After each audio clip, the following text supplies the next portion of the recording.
ஓம் மகா கணபதியே போற்றி, ஓம் நமோ நாராயணா போற்றி. புரட்டாசி மாதம் வந்துன்னு இருக்கு. ஆகையினால் நம்ம ஒரு பெருமாளோட பாட்டை பார்க்கலாம். இந்த புத்தகத்தில் கொடுத்துருக்கிற 48வது பாடல் திருமங்கை ஆழ்வார் பாடிய பாடல், திருப்பதி வெங்கடாஜலபதி பற்றிய பாடல்.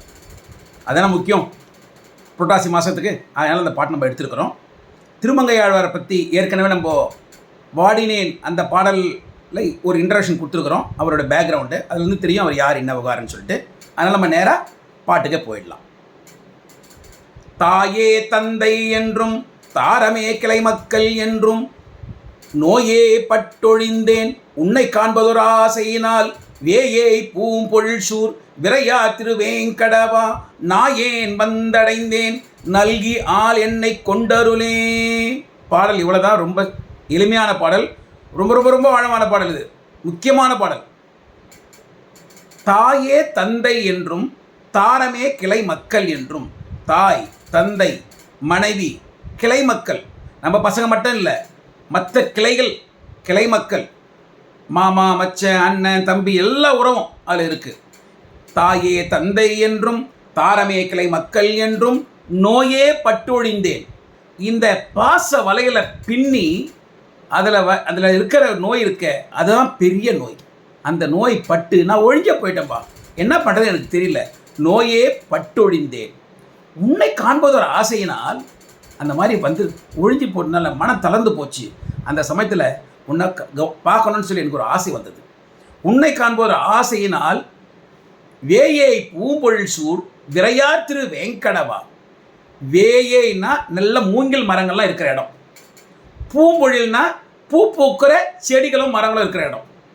ஸோ வேயை பூம்பொழில் சூர் அப்படின்னா மூங்கில் மரமும் இருக்குது, நல்ல பூ பூக்கிற செடிகள் இருக்குது, மரங்கள் இருக்குது. அந்த மாதிரியான இடம் திருவேங்கட மலை. அந்த காலத்தில் ரொம்ப ரொம்ப பிரமாதமாக, இப்போ அப்படி தான் இருக்குது, அழகாக இருக்குது. அந்த காலத்தில் இன்னொரு பிரமாதமாக இருக்குன்னு நினைக்கிறேன். அது வேயை பூம்பொழில் சூழ் விரையார் திரு வேங்கடவா. அந்த பூ பொழில்லாம் இருக்குல்ல, அதனால் வர வாசகங்கள்லாம் வருது. அந்த இடத்துல குடிகொண்டிருக்கிற திருவேங்கடவா, வெங்கடாஜலபதியே. வேயை பூம்பொழில் சூழ் விரையார் திரு வேங்கடவா நாயேன் வந்தடைந்தேன். நாயை விட கேவலமாக நான் இருக்கேன், நாய் போல் நான் கேவலமாக இருக்கேன். நிறைய பேர் மகான்கள்லாம் நாய் தன்னை நாயாக தான் அனுபவித்து பாடுறாங்க, அவ்வளோ கேவலமாக தான் பாடுறாங்க. சிவபுராணத்தில் இந்த வடிகள் வருது, சிவபுராணம் வரும்போது நம்ம அதை பார்க்கலாம். நாயேன் வந்தடைந்தேன் நல்கி தயவு கூர்ந்து என்னை ஆட்கொள்ள வேண்டும், ஆட்கொள்ள வேண்டும் அப்படின்னு கேட்குறாரு. இதில் முக்கியமாக ஒரு செய்தி நம்ம பார்க்கணும். இந்த பாச வலையிலிருந்து நம்ம பின்னப்பட்டிருக்கிற பாச வலை, தொடர்ந்து வர பாச வலையிலிருந்து நம்ம வெளியே வரணும். அப்படி வெளியே வந்தால் தான் நமக்கு முக்தின்றது கிடைக்கும். அது இல்லைன்னா முக்தின்றது கிடைக்காது. அந்த பாசவிலிருந்து வெளியே வந்து தான் திருமங்கையாழ்வார் இங்கே இந்த அளவுக்கு வந்திருக்கார். உங்களுக்கு தெரியும், அவரோட கதையை பற்றி நம்ம ஏற்கனவே பார்த்தோம். இப்போது இந்த பாசவிலிருந்து எப்படி வெளியே வர்றது? நிறைய வழிகள் இருக்குது. நம்ம முக்கியமாக பார்க்க வேண்டியது கடவுளை பற்றி இது மாதிரி பாடல் பாடுறது, கடவுள் சிந்தனையில் இருக்கிறது, நிறைய பேருக்கு உதவி பண்ணுறது. இதெல்லாம் பண்ணால் இதிலிருந்து வெளியே வரலாம். இதுக்கு ஒரு உதாரணம் கொடுப்பாங்க அறிஞர்கள், ஞானிகள். இந்த புளியம்பழம் இருக்குல்ல, புளியம்பழம் அது காயாக இருக்கும்போது அந்த ஓடும் உள்ளே இருக்கிற சதையும் சேர்ந்து இருக்கும், பிரிக்கவே முடியாது. அது முத்தி முத்தி பழுக்க பழுக்க பழுக்க பழுத்து முடிஞ்சதுக்கு அப்புறமா பார்த்தீங்கன்னா அந்த ஓடு மொத்தமாக பிரிஞ்சிருக்கும், உள்ளே இருக்கிற பழம் தனியாக இருக்கும். அது உடைச்சி பார்த்தீங்கன்னா அந்த ஓட்டுக்கும் அந்த பழத்துக்கும் ஒரு கனெக்ஷனும் இருக்காது, ஒரு அறிகுறி கூட இருக்காது. நமக்கு அதை பார்த்த அது ஒட்டின்னு இருந்த அறிகுறி இருக்காது. இதில் நம்ம என்ன தெரிஞ்சுக்கிறோம்? பழம் முத்த முத்த முத்த, நமக்கு வயசு முத்த முத்த, நமக்கு நம்மளோட மைண்டு மெச்சூரிட்டி ஆக ஆக, முதிர்ச்சி அடைய அடைய, இந்த எப்படி இந்த ஓடு இந்த பழத்துக்கு ஒரு பாதுகாப்பாக இருக்க தவிர ஒட்டினது வெளியே வந்துருச்சு.